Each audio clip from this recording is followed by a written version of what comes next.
Welcome to God's Own TV. Almighty God, we grant your request.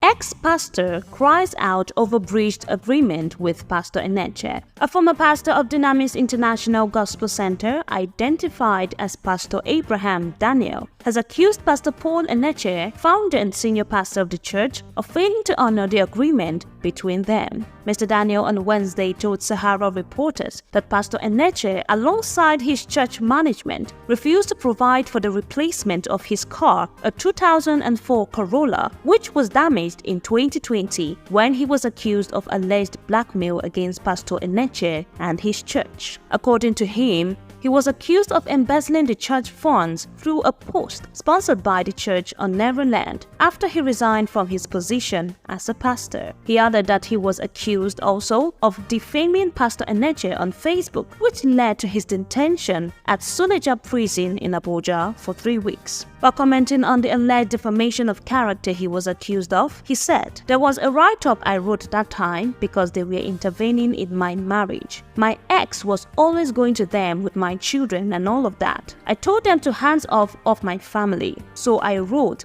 that if anything happens to me or my children, they would be responsible." Speaking on the breached agreement, Mr. Daniel noted that after his car was damaged during the time he was being trialed, Pastor Enenche decided to have an agreement with him at the Force Criminal Investigation and Intelligence Department, where he promised to replace his car as an out-of-court settlement. In his words, "It can be called a gentleman's agreement. It was when we met at the FCID in order to withdraw the case. I brought my own conditions and they brought their own conditions too. It was a gentleman's agreement. No lawyer and nothing was drafted like a legal term." Mr. Daniel also told Sahara reporters that while he was in prison, he lost his business and his wife left with his 5 children due to the influence of the church. According to him, his family have been struggling to survive because his means of livelihood, which was his car, was damaged and has not been fixed according to his agreement with Pastor Paul Enenche.